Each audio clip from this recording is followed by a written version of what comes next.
Çîroka strana hoy hoy memo. Hûn jî dizanin çîroka hinek stranan hene. Çîroka strana hoy hoy memo jî heye. Lê yên ku ez dizanim du çîrok heye li ser vê kilamê. Memo berî ku ji dayîk bibe çavê xwe li dinyayê weke, bavê Memo ji ber pirsgirêkan dibe firarî. Ji ber ku li bavê Memo digerin û qaçax e, bavê Memo nikare vegere mala xwe. Li ser firarbûyîna bavê Memo re pir sal derbas dibe.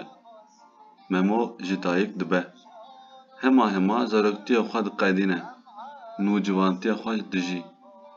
Bavê Memo piştî 15 salan rojekê bêyî ku agahî bide xeber bide vedigere mala xwe. Dema di deriyê malê de dikeve hundir, dibîne ku kesek li ber hevjîna wî de raza ye.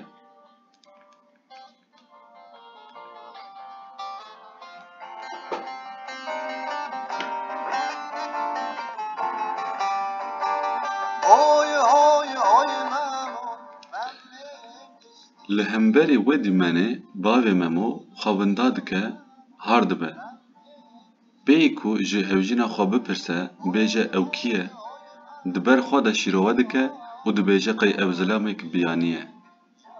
Û hema bi vê eciziyê xençera xwe dikişîne û vî kesî ku di hembêza hevjîna wî de radize, dikuje.